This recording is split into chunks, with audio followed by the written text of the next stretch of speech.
한 10여 년 전에 저희 집에서 있었던 일인데요.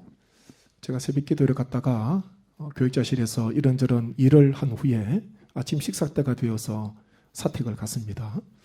가서 현관문을 여는데 이 두 아이가 울고 있는 거예요. 거실에 앉아서. 그래서 제가 이 무슨 일인가? 이 애들이 왜 자다가 일어나서 이렇게 울고 있나? 그런 생각이 들어서 제 아내에게 물어봤습니다. 얘들 왜 울고 있냐? 그리고 물어보니까 제 아내 말이 그거예요. 어제 방학식을 했는데 오늘 방학 후 첫 아침이었거든요. 방학 계획표에 보면은 지금 아침 먹어야 되는 시간인데 엄마가 새벽기도 갔다가 피곤해서 잠시 눈을 붙였는데 아침 식사가 늦게 준비가 된 거예요. 제 아내는 아침 식사를 버려버려 준비하면서 얼마나 마음이 급한지 애 둘은 울고 있지요. 빨리 밥을 달라 그러지요. 그러면서 엄마 때문에 방학이 다 망쳤다는 거예요. 그래서 그날 혼났지요. 제 아내도 생각지 못한 자다가 홍두깨에서 정말. 그렇게 해서 하루를 그냥 이렇게 진정시키고 아침 먹이고 지나갔습니다. 그 다음날이 됐지요. 어제 일을 생각하면서 방학표대로 아침 식사를 준비했습니다.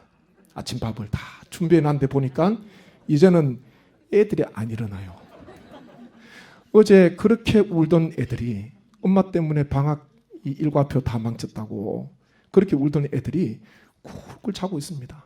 제가 가서 일어나서 밥 먹으라 그러니까 어제 일은요 까마득히 잊고 그냥 잠자고 있어요. 제가 그것을 보면서 이 작심 3일도 작심 1일 바꿔야 되지 않을까. 예? 작심 3일도 길어요. 작심 1일 같아 보니까. 요즘은 어떻게 하는지 모르지만 제가 학교 다닐 때도 방학 계획표를 세웠습니다. 방학 계획표는요 다 잘 세웁니다. 예. 방학 계획표 세우라 그러면요 콤파스 내가지고요 원을 그리고 밑에 겨울 방학 계획표 위에 적고요 다 보면은 계획표는 잘 세워요. 저도 잘 세웠습니다. 그런데요 그것대로 살기가 어렵습니다. 왜냐하면 그 계획표는 내가 실현할 수 있는 계획이 아니고요 나한테 맞는 게 아니에요. 이상적인 계획입니다. 이렇게 살면 얼마나 좋을까? 이렇게 방학 보내면요 다 수제가 될 것 같아요. 한 2달 정도 방학 지나고 나면 한 달 정도 방학 지나고 나면은 다 그냥 놀라운 역사가 있을 것 같습니다. 그런데요 방학 계획표 그대로 살기가 어렵습니다. 그것대로 실천하기가 어려우니까 그런 거예요. 내가 실천할 수 있는 계획을 세워야 되는데 비현실적인 너무 고차원적이고 너무 이상적인 마음에 바라는 계획을 세우니까 하루하루 그것대로 얼마나 지내기 어렵겠습니까? 그게 보면 노는 시간도 많이 없어요. 독서하고 밥 먹고 그 다음에 공부하고 숙제하고 일기 쓰고 밤 9시 자고 아침 7시 일어나고 일어나서 또 이불 개고 세수하고 밥 먹고 운동하고 그거 어떻게 보내겠습니까? 혹자가 이런 말을 했거든요. 그의 첫걸음을 떼면 그저 첫걸음을 떼면 된다. 계단 전체를 올라볼 필요도 없다. 그저 첫걸음만 떼면 된다. 이런 말을 했습니다. 계단 전체 다 보게 되면은 저기 어떻게 올라갈까 까마득합니다. 그런데요 첫걸음 떼면 돼요. 첫걸음 떼면은 한 계단 한 계단 올라가는 게 중요합니다. 저기 어떻게 올라갈까? 그러면 못 올라갑니다. 그거 생각하지 않고요 한 계단 한 계단 그때마다 디디면은 나중에 지나고 나면요 올라가 있는 것입니다. 새해가 됐으니까 올해는 기도의 용사가 되어야지. 올해는 새벽도 깨우고 기도해야지. 그런 마음의 작정이 있을 수도 있잖아요. 그런데 기도 처음부터 1시간, 2시간 할 수 있습니까? 어렵습니다. 기도 안 하시는 분들요 5분, 10분 지나면 할 기도거리가 없어요.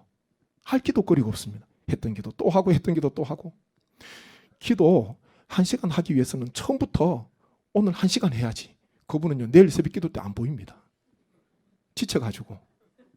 운동 못하는 사람이 그렇잖아요. 헬스장 가가지고 오늘이 마지막 날처럼 운동하는 그 선수, 그 사람 있잖아요. 청년 내일 안 보여. 며칠 동안 안 보입니다. 지쳐가지고 그런 거예요. 우선 5분 기도하는 게 중요합니다.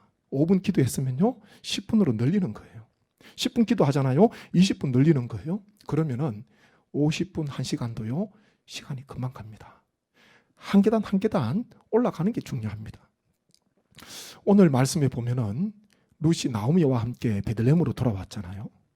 돌아왔는데 그때가 마침 보리 추수하는 때다. 그렇게 성경은 기록하고 있습니다. 모압 땅에 있을 때에 이 베들레헴에 하나님께서 여호와께서 돌보셔서 그 땅에 양식을 주셨다. 그 소식 듣고 나오미가 자부와 같이 베들레헴에 왔잖아요. 베들레헴에 돌아왔는데 보니까 보리추수 때예요. 그때 룻이 무엇을 합니까? 룻은요, 자기가 할 수 있는 일을 찾습니다. 할 수 없는 일, 그리고 고차원적이고 이상적인 그런 생각하지 않습니다. 내가 이 상황 속에서, 오늘이라는 이 삶 속에서 내가 무엇을 해야 될까? 내가 할 수 있는 일을 찾았습니다. 오늘 한번 말씀 한번 보시죠. 2절 말씀 보십시오. 2절 같이 한번 읽겠습니다. 모압 여인 룻이 나오미에게 이르되 원하건대 내가 밭으로 가서 내가 누구에게 은혜를 입으면 그를 따라서 이삭을 줍겠나이다 하니 나오미가 그에게 이르되 내 따라 갈지어다 하매. 아멘. 룻이 와서 어머니에게 가장 했던 첫 번째 말이 무엇입니까? 이삭을 줍겠다는 거예요. 룻이 처음 했던 일은요, 이삭을 줍는 일이었습니다. 참, 이삭 줍는, 요즘도 이삭 줍는지 모르겠는데 이삭 줍는 일이 얼마나 고되고 어렵습니까? 고되고 어렵습니까?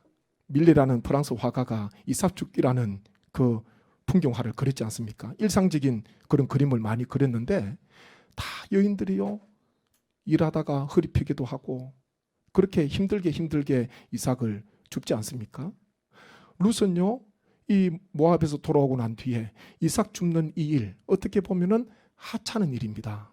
어떻게 보면 하기 어려운 일이에요. 육체적으로도 고단하지만은 심적으로, 정신적으로 더 힘든 일이 바로 이삭 줍는 일입니다. 낯설잖아요. 낯선 백성들이죠. 낯선 땅입니다. 어머니 따라왔지만은 적응이 안 되는 그런 곳이에요.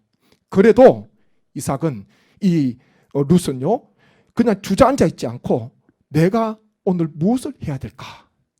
내가 할 수 있는 일을 찾았습니다. 그것이 중요하더라고요. 지난 수요 예배 때 제가 말씀을 전하면서 일본 최고의 양갱 가게 오자사에 대한 이야기를 잠시 했지요. 한평의 기적이라는 그 책에 보면은 그 오자사 사장이 적은 책인데 그 읽어보니까 그때 잠시 말씀을 드렸잖아요. 그 가게가 그렇게 크지 않습니다. 그냥 폭이 1.2m, 길이가 2.1m, 한 편밖에 안 되는 그런 가게였잖아요. 그런데 사람들이 그렇게 용신할 수 없을 정도로 문전성시를 이룹니다. 많은 줄을 새벽부터 서게 됩니다. 연 매출액이요 40억이 되는 거예요. 40억 보면은 야, 내가 40억 벌어야지. 그건 이상적인 생각입니다. 아무리 꿈꿔도요 이루어지지 않습니다. 제가 그 책을 보면서 한 평의 기적, 이 한 평 가로 세로 얼마 되지 않습니다. 요거잖아요, 한 평. 그런데요, 한 평도 무시할 수 없다. 그걸 제가 깨달았습니다. 한 평도요, 쉽게 볼 게 아닙니다. 한 평 하찮게 볼 게 아니에요. 한 평이 모여서요, 10평이 되고 50평이 되고 100평이 됩니다. 한 평밖에 없다고 그냥 손 놓아버리고 불평불만하고 원망하고 주저앉아 있으면 아무런 역사 없습니다. 한 평밖에 안 돼도요, 그 가게 보십시오.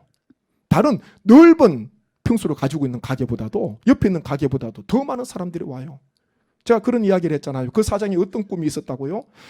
죽기 전에 오자사에서 만드는 양갱을 한번 먹고 싶다. 그 먹는 것, 그게 사람들이 소원이 되도록 그렇게 품질을 만들어야 되겠다. 그런 마음이 꿈이 있더라고요. 죽기 전에 다른 음식이 생각나는 게 아니라 우리 가게의 양갱, 그거 먹고 싶도록 해야 되겠다. 그런 마음의 열정을 가지고요, 한 편밖에 안 되는 거기에서 그런 일을 이루게 되는 것입니다. 우리는 골리앗을 무찌른 다윗의 이야기를 잘 알고 있습니다. 다윗이 무엇으로 이겼습니까? 막대기와 물매잖아요. 다윗은 사울왕이 자기에게 주는 군복, 그리고 투구, 칼 입고 쓰고 차봤지만은, 그리고 걸어봤지만은 안 맞아요. 시험적으로 걸어보다가 맞지 않아서 그냥 왕에게 줍니다. 소년 다윗이니까 안 맞지요. 체구가 안 맞습니다. 그리고 다윗이 어디로 갑니까? 시내가에 내려가서 매끄러운 돌 5개를 줍잖아요. 매끄러운 돌 5개. 양을 치면서 맹수를 물리칠 때 물매를 얼마나 던졌겠습니까? 그런데 이 다윗에게 있어서 가장 중요한 때였습니다. 시내가에 내려가서 그동안 수많은 돌을 주었겠는데 오늘 내가 여러 개 줍는 이 돌은 내 생명하고 직결이 될 수도 있습니다. 그동안의 경험을 살려서 돌을 잡았다가 맞지 않으면 버리고, 아마 거기 있는 시냇가에서 가장 나에게 딱 맞는 돌을 다윗은 찾았을 거예요. 이 소년 다윗이 그 5개를 찾았잖아요. 들어보고 버리기도 하고, 딱 맞으면 주머니에 넣고, 5개를 주머니에 넣고 골리앗 앞에 서지 않습니까? 골리앗이 얼마나 이 다윗이 들고 있는 막대기, 양을 찢 때 사용했던 막대기 물매 보고 우습게 생각했습니까? 나를 개로 생각해서 막대기를 가지고 왔느냐, 그렇게 골리앗이 하찮게 생각했잖아요.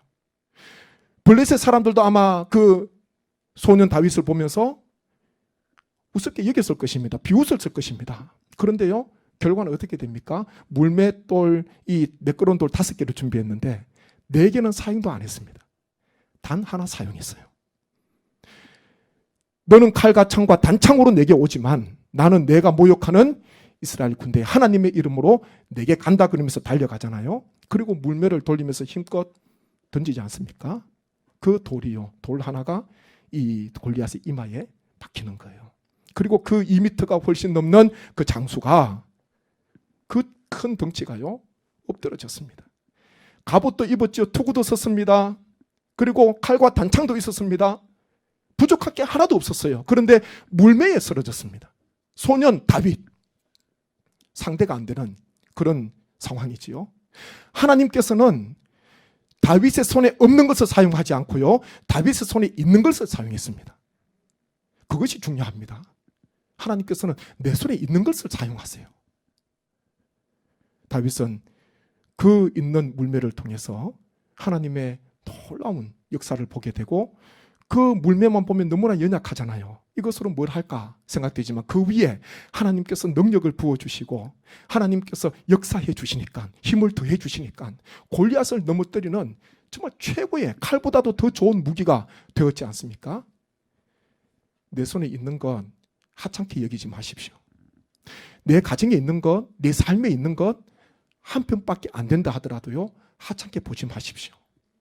1초가 쌓여야지요 1분이 됩니다. 1분이 모여야지 1시간이 되고요, 1일이 되고 한 달이 되고 1년이 되고 10년, 평생이 되지 않습니까? 처음부터 한 달을 사는 사람이 있습니까? 처음부터 1년 사는 사람이 없어요. 다 오늘을 맞이하게 됩니다. 오늘 이 하루가 나에게 있어서 한 편이라 생각해 보십시오. 이 하루가 얼마나 소중하고 중요합니까? 나에게 있어서 이 조그만 것밖에 되지 않지만은, 누가 보더라도 하찮은 것밖에 되지 않지만은, 그건요, 하나님께서 그것을 사용하시면은 놀라운 역사가 일어나게 될 줄로 믿습니다. 다윗의 물매를 사용하신 하나님께서, 이 물매가 축복의 통로였지요. 이삭 죽는 이 룻의 이삭 죽기, 이것을요 축복의 통로로 사용하십니다. 이 룻이 처음부터 내가 어느 밭으로 가야 되겠다, 내가 이 모압 땅에서 돌아와서 베들레헴에서 이제 정착을 해야 되는데 어떤 사람과 결혼을 할까? 거기에서 유력한 사람들 수소문하면서 어떤 마음속에 작심을 가지고 적번을 했습니까? 우리 시어머니와 가까운 친족이 누가 있는가? 재력가인가? 어떤가? 인품이 어떤가? 호구조사하고 집에 앉아서 그냥 고민하고 그렇게 생각했습니까? 그게 아니에요. 아무 계산이 없었습니다. 그냥 내가 할 수 있는 일을 찾았어요, 하나님 앞에서. 그리고 밭으로 가잖아요. 그런데 그 밭에 가서 이삭을 줍는데 그 밭이 보통 밭이 아니었습니다. 한번 말씀을 보시면 좋겠는데 3절 말씀 보시죠. 3절 같이 읽겠습니다. 룻이 가서 베는 자를 따라 밭에서 이삭을 줍는데 우연히 엘리멜렉의 친족 보아스에게 속한 밭에 이르렀더라. 아멘. 여기 보면 우연히 이르렀다 그러는데, 신앙 안에서 우연히가 무엇이겠습니까? 그냥 예기치 않은 어떤 상황과 일이 일어나는 것, 그것을 우연이라 그렇게 표현하지요. 신앙 안에서는 이 우연히가 하나님의 계획과 섭리입니다.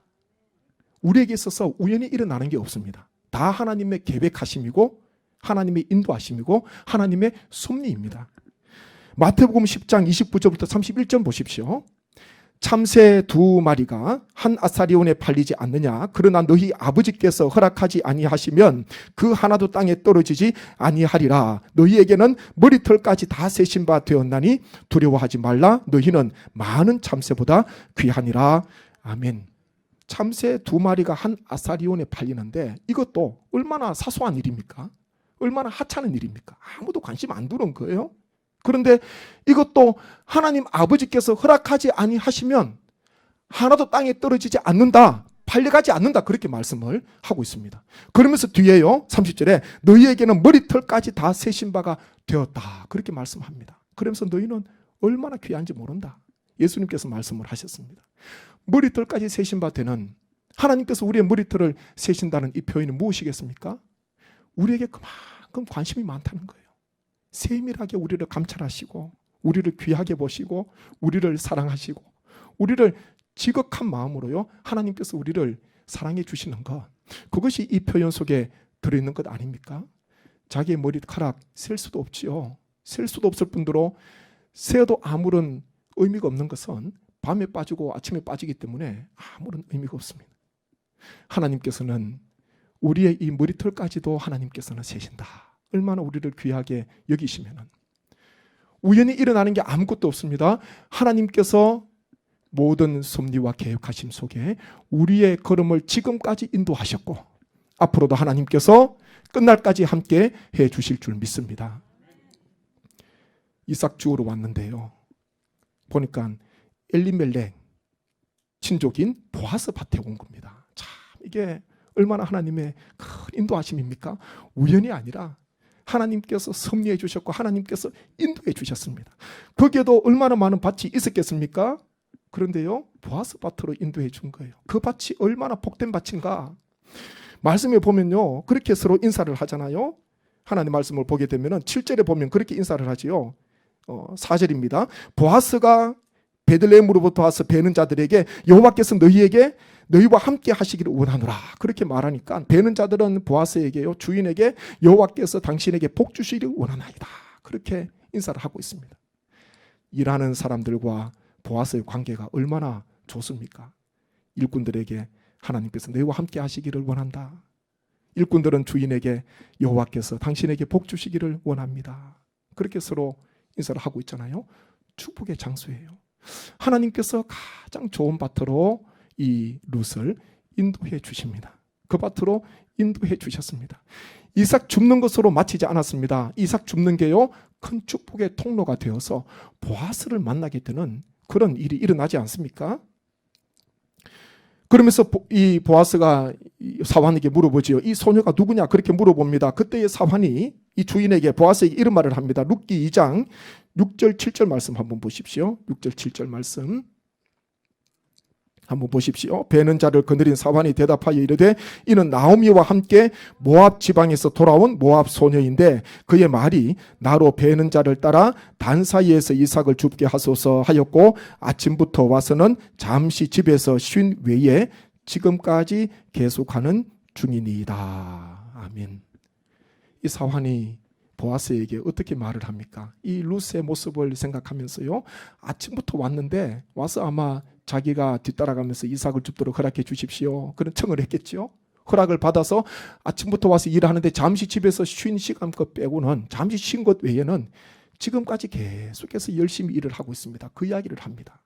그런데 보아스가 이 말이 보아스에게 있어서 참 기감이 되었습니다. 왜냐하면 엘리멜렉의 친족이잖아요. 나오미의 친족입니다. 나오미가 모압에서 돌아왔다는 것, 자부와 함께 돌아왔다는 것을 온 사람들이 다 알 거예요. 친족이니까 얼마나 더 자세히 알겠습니까?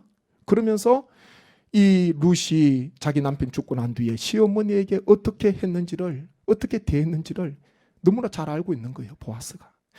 이 베들레헴까지 어떻게 왔는지, 자기 고국으로 자기 집으로 돌아가지 않고 시어머니를 따라서 이곳까지 어떻게 오게 되었는지를, 어머니에게 어떻게 행했는지를 보아스가 너무나 잘 압니다. 그런 상황 속에서 이 사환의 이 말을 듣게 되니까 보아스의 마음에 얼마나 큰 기쁨이 되겠습니까? 그 소녀가, 소문으로 들었던 그 소녀가, 그 자부가 오늘 여기서 자기 밭에서 이삭을 지금 줍고 있는 것입니다. 이런 만남이 일어나게 되지 않습니까? 이 놀라운 만남이지요.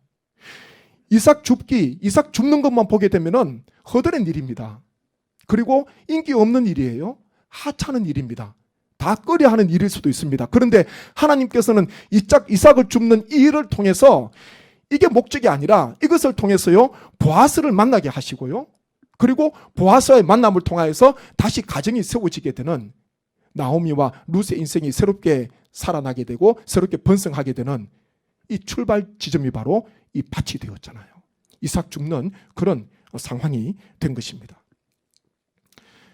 우리에게 있어서 하루하루의 삶 속에서 우리가 하나님의 은혜를 생각하면서 살아가셔야 되는데, 오늘 말씀을 마음속에 품으시면서 나에게 있어서 이삭 죽기는 무엇인가, 그것을 한번 생각을 해보셔야 됩니다. 프랑스 화가 밀레라는 화가가 있지요. 이 화가가 여러 그림을 많이 그렸는데 그 중에 이삭 죽기라는 그림을 그렸잖아요. 한번 보여줄 수 있으면 한번 보여주면 좋을 것 같아요.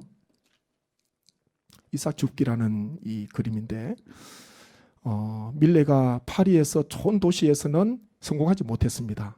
낙향을 하면서 이 시골 마을에 와서 풍경화, 일상의 그림을 많이 그리게 되는데, 여기 이 그림을 보게 되면 서로 대조되는 게 있습니다. 멀리에서는 큰 풍요로운 추수가 있잖아요. 큰 추수가 있습니다.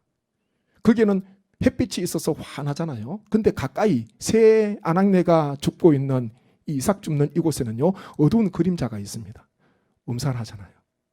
그리고 얼마나 일이 또 고되게 보이는지 모릅니다. 그런데 자세히 보시게 되면은 이 밀레가요, 이삭을 무엇으로 표현했냐면은 황금색으로 지금 다 표시를 하고 있습니다. 이삭, 눈에도 잘 보이지 않는 그런 이삭을 줍는데 사실은요, 이삭이 아니라 황금 잎을 줍는 것처럼 그렇게 지금 표현을 하고 있는 거예요. 결코 하찮은 일이 아니라는 것입니다. 저 멀리에서는 저렇게 풍성하고 밝고 환하게 추수를 하고 있는데 가까이에서는 이런 지금 이삭을 줍고 있지 않습니까? 이것을 통해서요, 이삭 줍는 것, 가난한 자들, 하루하루 끼니 때우기 힘든 자들, 그런 자들이 이삭을 줍지만은 이 이삭을 줍는 것을 통해서도 이들이요, 마음속에 소망도 있는 거예요. 마음속에 희망도 가지고 있는 것입니다. 이들은 황금 잎을 지금 줍고 있는 것입니다. 우리 모든 성도님, 올 한 해를 살아가시면서 하나님께서 나에게 맡기신 귀한 일들을 기억하시면서 내가 무엇을 해야 될까? 내가 무엇을 해야 될까? 내가 할 수 있는 일을 찾으셔야 됩니다. 룻은요, 베들레헴으로 와서 자기가 할 수 없는 일, 이상적인 일, 큰 일 이루고자 하지 않았잖아요. 내가 할 수 있는 그 사소한 일이라도 내가 할 수 있는 일을 찾아서 그 가지 일을 감당하다가 그 일을 통해서 보아스를 만나게 되는 귀한 축복의 놀라운 역사가 일어나게 된 것입니다. 우리 모든 성도님 가운데 올 한 해도 이런 역사가 있기를 간절히 원합니다. 욥기 8장 7절에 보면 내 시작은 미약하였으나 내 나중은 심히 장대하리라 하는 것이, 이삭 줍는 것 미약하게 보이나 이 이삭 줍는 일을 통해서 하나님께서 축복의 통로로 사용하셔서 이삭 줍는 것이 끝이 아니라 이것이 통로가 되어서 생각지 못한 하나님께서 장대케 하시고 하나님께서 번성케 하시고 하나님께서 심히 잘되게 하시는 놀라운 역사가 우리 모든 성도님 가정과 일터 가운데 자자손손 가운데 충만하시기를 주님의 이름으로 간절히 축복합니다. 한번 제가 말씀을 마음에 품고 기도하기를 원합니다. 아버지 하나님, 올 한 해의 삶 속에서 나에게 있어서 이삭 줍는 것이 무엇입니까? 아버지 하나님, 이 일 하찮게 여기지 않게 하시고 내가 할 수 있는 일을 찾을 수 있도록 하나님께서 은혜를 베풀어 주시옵소서. 하나님께서는 다윗의 물매를 축복의 통로로 사용하셨고 하나님, 이 룻의 이삭 줍기를 하나님께서는 축복의 통로로 사용하셨습니다. 하나님께서 주어진 일상의 삶 속에서 최선을 다하게 하시고 내가 할 수 있는 일, 믿음과 또한 말씀과 기도 안에서 찾아서 끝까지 성실하게 감당할 수 있도록 아버지 하나님께서 인도하여 주시고 역사하여 주옵소서. 제가 간절한 마음으로 기도하겠습니다. 아버지 하나님, 은혜를 감사합니다. 하나님께서 저희를 인도해 주시고 하나님, 우리에게 있어서 이삭 줍는 일이 무엇입니까? 하나님, 나에게 있어서 크고 하나님 위대한 일을 꿈꾸기 이전에 하나님 삶 속에서 하루하루의 삶 속에서 이삭을 주울 수 있는 귀한 은혜를 하나님께서 허락하여 주옵소서. 하나님께서 역사하여 주시옵소서. 아버지 하나님, 우리 모든 성도님 삶 속에서 원망하거나 불평하지 않게 하시고 낙심하거나 절망하지 않게 하셔서 오늘도 하나님 안에서 내가 할 수 있는 일을 찾아서 할 수 있도록 아버지 하나님께서 붙잡아 주시고 함께하여 주옵소서. 하나님의 하찮은 일이라 하더라도 보잘것없는 일이라 하더라도 하나님 안에서 믿음 안에서 말씀과 기도 안에서 감당할 때에 하나님 그것이 축복의 통로가 되게 도와주시고 하나님 그것을 통하여서 하나님의 놀라운 역사가 나타나게 하여 주시옵소서. 아버지 하나님께서 함께하여 주셔서 풍성한 열매 거두기를 원합니다. 시작은 미약하나 갈수록 힘이 장대케 되는 놀라운 역사 있게 하여 주셔서 오늘 하루도 이삭 줍는 마음으로 하루하루의 삶을 살아가는 모든 주의 권속들 되게 하여 주옵소서. 생각지 못한 때에 생각지 못한 하나님의 귀한 은혜, 하나님께서 베풀어 주시는 귀한 복이 우리 가운데 있기를 간절히 원하옵고 예수님의 이름으로 기도하옵나이다. 아멘.